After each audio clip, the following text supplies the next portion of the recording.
Welcome back.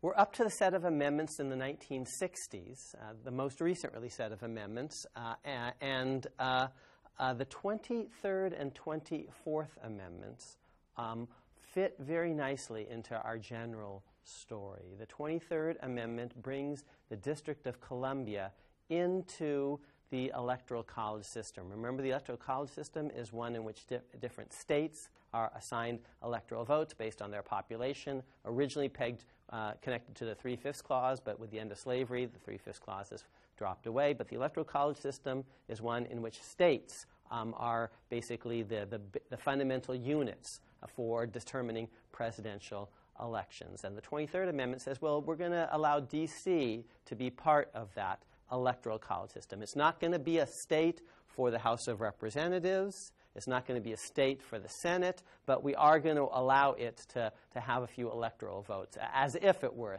a state in effect. And the 24th Amendment is going to end, prohibits poll taxes in states being used to prevent people from voting in federal elections, for example, for the Senate, for the House of Representatives, for the presidency. The Supreme Court is going to take, in the same era, the 1960s, some of the deep animating principles underlying that 24th Amendment and actually say, gee, not only should there be no poll taxes for federal elections, there should be no poll tax disfranchisement for state elections either. So how, you might ask, does that fit into the general story thus far? Remember, the general story thus far has been a story of democracy, national security, and slavery/race. So let's take the District of Columbia. Here's one thing you need to understand about D.C. There's a very substantial proportion of non-whites who live in D.C., of African Americans. That's true today. It has been true for the last 150 years at least. Remember, early on, the District of, before Abraham Lincoln's presidency, the District of Columbia is actually a slaveholding jurisdiction. It's part of, it's on the border between Virginia and Maryland, both of which were slave states when the Civil War broke out. So there are a lot of black people who live in D.C., and when you bring D.C. into the electoral college system, you are advancing democracy and actually the cause of racial justice. And democracy is itself a part of the process. It's not just the result of D.C.'s being brought in, but it's part of the process. We've been talking about party competition, presidential parties. Both parties support, the Republicans and the Democrats, support this move to bring D.C. into the Electoral College fold. And that's because in the middle of the 20th century, both the Republican and the Democrat Party are vying for the allegiance of African Americans, actually. Before FDR, blacks very reliably vote Republican, Party Lincoln, before 1932. After 1972, after sort of the African Americans overwhelmingly vote Democrat. But between 1932 and 1972, so the black vote is kind of up for grabs. Both political parties are trying to get it. Blacks are a swing democratic, a swing demographic, constituency, maybe like Hispanics are at the beginning of the 21st century. So FDR has won a bunch of black votes, and Truman has desegregated the armed forces, and when he runs for election in his own right, it's the black vote that's the margin of victory. Had Thomas Dewey, who ran against him, actually won the African-American vote, Dewey would indeed have beaten Truman and won the presidential election. Eisenhower was trying to win back the black vote, and both Nixon and Kennedy in 1960 are vying for the black vote. And D.C. is kind of part of that whole conversation about African Americans more generally. And the 23rd Amendment is proposed under Ike and ratified under JFK, and I think it's a nice symbol of some of these issues. Now, how does national security factor into this? So we talked about democracy and we've talked about race. National security figures in part because there's not just a domestic audience when it comes to race relations in America, but an international audience. We're in the middle of a Cold War, and the Soviet Union is having a propaganda field day in Africa and Asia. That's the battlefield of the Cold War. We're trying to win a Cold War, and we're trying to win for the hearts and minds of brown skin and black skin and yellow skin people in Africa and Asia and South America. And the Soviet Union is saying, oh, the United States doesn't practice what it preaches. It has segregation. It has discrimination. Look, its national capital has a bunch of black people, and they don't even get to vote fairly in presidential elections. And the 23rd Amendment is trying to actually say to the rest of the world, no, actually, we are trying to solve our racial problems. Now, you might say, well, D.C. was never in the electoral college system. It's not about race. It's just the Constitution has different rules for territories. And that made a certain amount of sense at the founding. D.C. wasn't part of the electoral college system, but neither were the territories. And there were a lot of territories, and a lot of people lived in the territories. But as the territories gradually became states, admitted on equal footing, remember the story that we told thus far. The new states, the territories, the West wasn't being treated as a permanent Western colony of the East Coast. As those territories became states, it seemed increasingly anomalous that D.C. was left behind. So D.C., was left out of the system even as the territories became states. And at the time that anomaly became increasingly clear, when the West, the frontier ended, and Wyoming and Arizona and the other western states are finally coming in, D.C. status seemed increasingly anomalous, and people started to notice a lot of black people are living there now, and so D.C. brought into the fold is part of a larger geostrategic story. Remember, at the same time that this is happening, Hawaii is becoming a state, the 50th state, Hawaii 5-0. Alaska is becoming the 49th state, projecting beyond the continental lower 48, the contiguous lower 48. And there's a national security story there. We want to project power after World War II into the Pacific. Pearl Harbor, was a scene of military disaster, but we have to project power into the Pacific Rim toward Japan. Alaska borders on Siberia, the Soviet Union. We want listening posts close to the Soviet Union. Remember also, Alaska has a pretty substantial proportion of non-whites, Aleuts, and Native Americans. Hawaii has a very large percentage of non-whites. So Alaska and Hawaii and D.C. are all part of the story of the Cold War, of race, but also of increasing democracy. This is also the era, the 1960s, that's going to give us an Immigration Reform Act that's going to make it possible for people from Africa and Asia and South America increasingly to come to the United States. And this is part of a Cold War idea. We want to be open to the talent of all the rest of the world. And D.C. is part of that larger story. Now, D.C. is still not quite given full treatment. It's not in the House of Representatives. It's not doesn't have 2 senators. It's not admitted as a state. And I'm not predicting necessarily that will happen soon, because the window of special opportunity, I think, closed to some extent in the middle of the 20th century. Because remember what I said, blacks are politically in play. They're a swing constituency between 1932 and 1972, and they make a lot of progress, in part because both political parties are vying for them. Much as earlier political parties didn't want to offend women, and so at a certain point both basically said, oh, we're for women's suffrage. Well, now, when blacks are in play, both parties are wooing them. But after 1972, blacks are quite reliably members of the Democratic coalition, and not at all clear that Republicans would support D.C. statehood, for example, because that's going to mean 2 more Democrat senators, another one, possibly 2 members of the House of Representatives who would be Democrats. So not at all clear that Republicans would support more stuff for D.C. today, constitutional or tweaks or full statehood. Not at all clear that today's Republican Party would support that, but the Republican Party of the middle 20th century, the party of Eisenhower, did very much support that. And remember, it's an Eisenhower appointee, Earl Warren, who hands down Brown versus Board of Education. And in fact, Eisenhower's Justice Department supports Brown versus Board of Education. And so in this period, in the middle of the 20th century, both Republicans and Democrats are actually supporting civil rights and voting rights.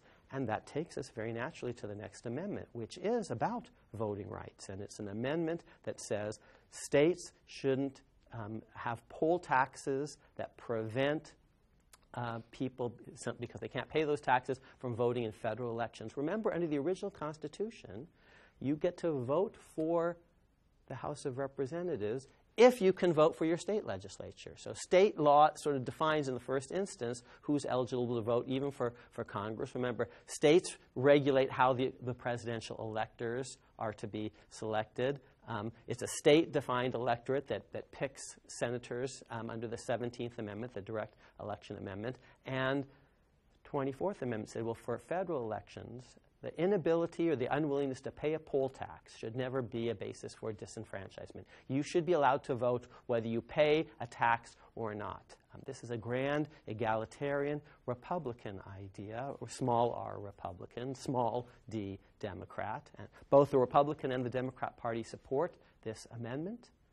And the Supreme Court, a Supreme Court that's led by a Republican Chief Justice but has a majority of New Deal Democrat appointees on it, is going to go one step further and say not only should there be no poll tax disenfranchisement for federal elections, we shouldn't have it for state elections either.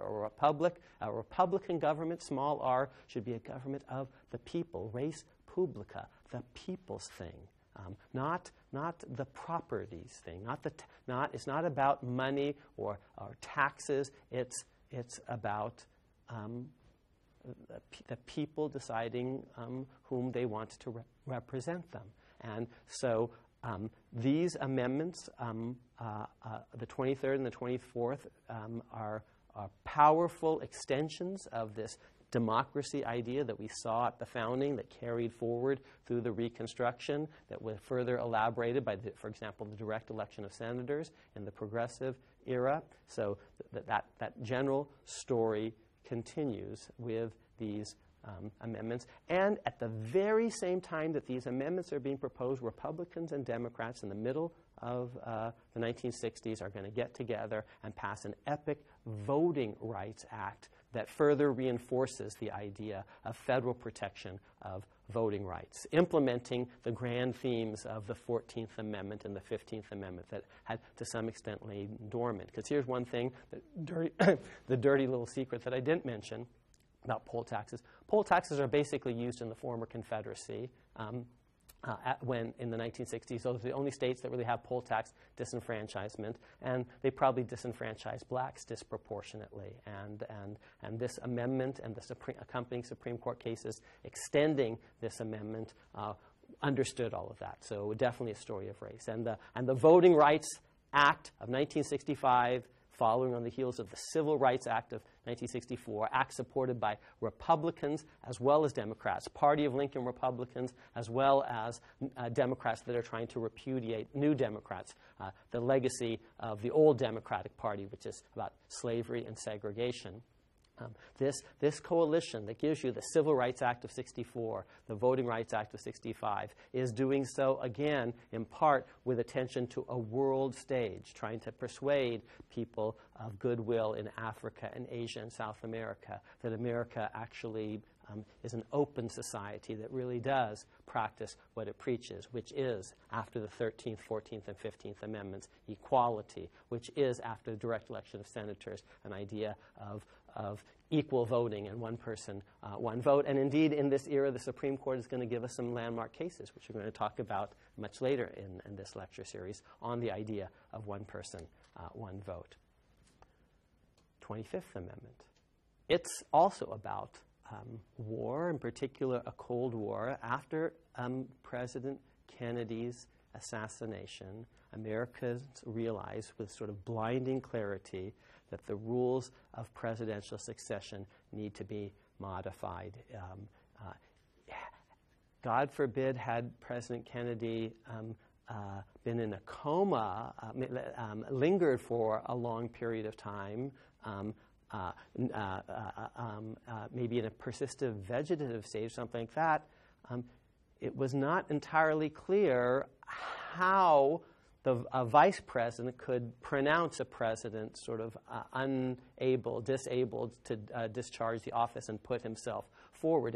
And in a Cold War with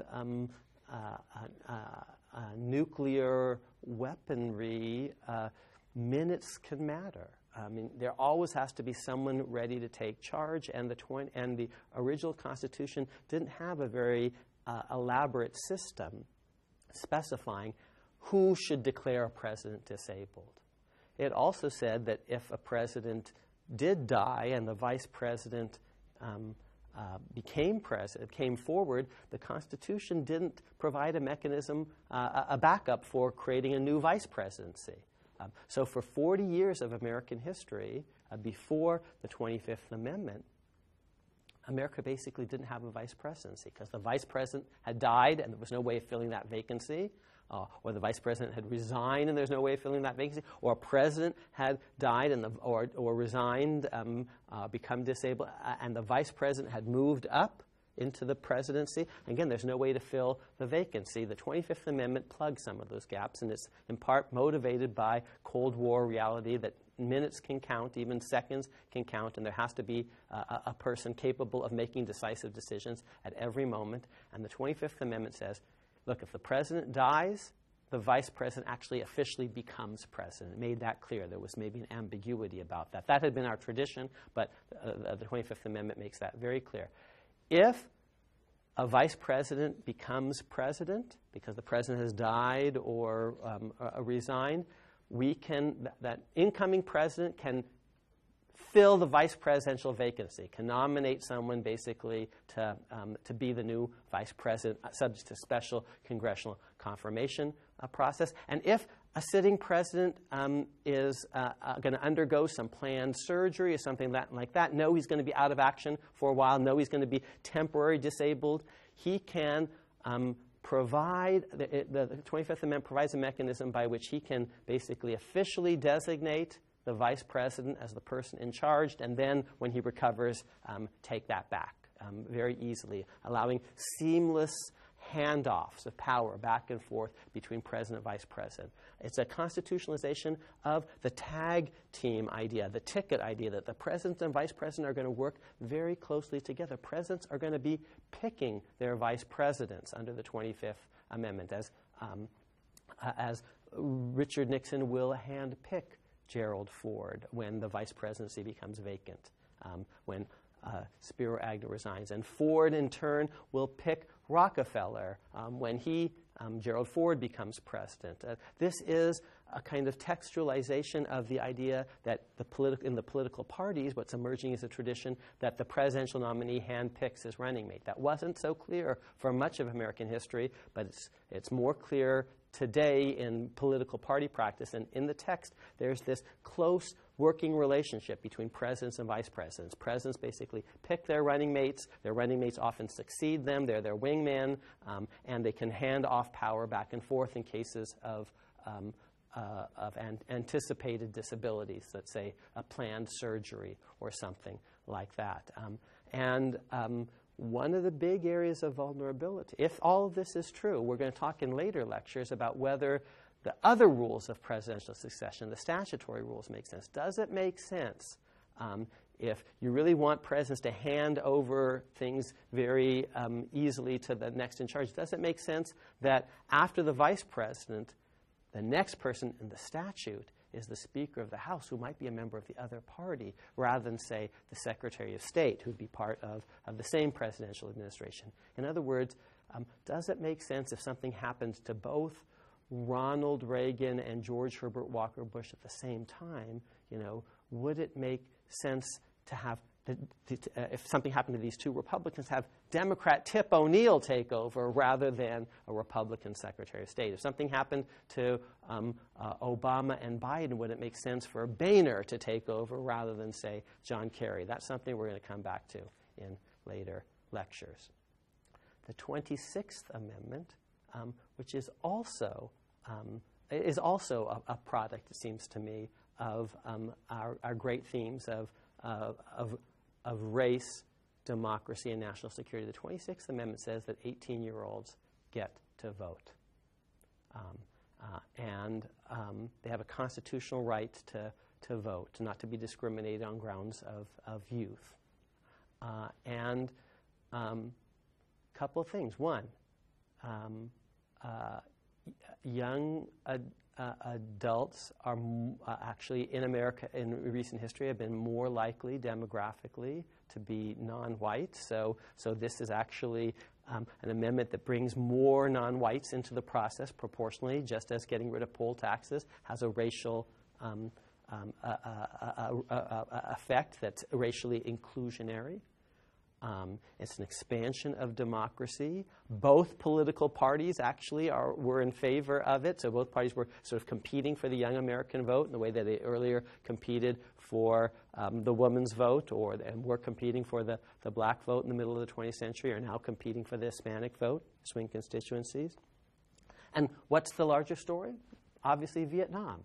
If 18-year-olds are old enough to fight and die in Vietnam, to be drafted even against their will to fight that, then they're old enough to vote on whether we should be in that war in the first place. So thought Barry Goldwater, Mr. Republican on the right, and Richard Nixon, a Republican president, and Democrats on the left. It's a story that we've seen over and over again, connections between national security and democracy. If you're old enough to fight, you're old enough to vote. Just as at the founding, if unproperty people could fight in the American Revolution, and they did, as loyal militiamen and sailors at places like Lexington and Concord and Bunkers Hill and Washington's army and on the high seas. If unproperty people were, we were willing to take them and have them fight for the patriot cause, they should be allowed to participate and vote in this new system. And after the Civil War, if black men could risk their lives and limbs for the Union,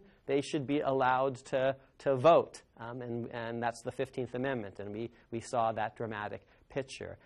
If women are really part of the economic support structure for our wars, as they were in World War I, they should be allowed to be equal voters. Young adults, if they are fighting and dying in Vietnam, risking their lives and limbs, they should be allowed to vote on that thing, on that war and everything else. So the 27th Amendment, I'm not going to say a lot about. It was proposed actually in the founding era, and it gets ratified 200 years later. It's an amendment that says that congressional pay changes, especially congressional pay increases, can't go into effect until there's been an intervening election. So it's a pro-democracy amendment basically saying certain things shouldn't happen until the people weigh in. It's a smallish amendment, a kind of tweak. It's kind of interesting just because it was originally proposed by James Madison, passed the House by 2/3, the Senate by 2/3. Not enough states ratified, but eventually, 200 years later, enough states did to put it over the top. The story is told in more detail in the book. What I want to end my lecture today with, before I talk about this picture, remember we're always talking about pictures, is the 28th Amendment. You say, what? 28th Amendment? What 28th Amendment? Exactly. Our Constitution, the end of the Constitution, in my view, isn't the 27th Amendment. It's the vast creative white space after the 27th Amendment. Remember, we keep adding amendments in textual order. The Constitution always has a kind of unfinished look to it. We don't word process it and stick and rewrite the thing start to finish so it looks complete. It always looks kind of incomplete. Why 27 rather than 28 or 29 or 37? So the most interesting question is, what's the next amendment going to look like? And the amendment after that, that is a question for our generation and our posterity. It's a question, my fellow citizens, for you to ponder. What amendment would fit the story that we've been telling, that would be a suitable next chapter to this epic unfolding American saga? And with that, I think we come to kind of where the written Constitution ends and the unwritten begins. One idea of an unwritten Constitution is the Constitution still to be written, the amendments of the future. And the 28th Amendment is, I think, one way to really think about what is this story thus far, what has been done, what remains to be done that would be fitting as part of this extraordinarily intergenerational project. Because remember, the Constitution is not just about the founding. It's about the amendments as well, and those amendments are on, that possibility still continues. Earlier generations made amends for the sins of the fathers, their pro-slavery aspects, for example, the original Constitution, and this generation can do the same. It's up to us. We will talk about that a lot over the second half of the course when we talk actually in rather great detail about the unwritten Constitution.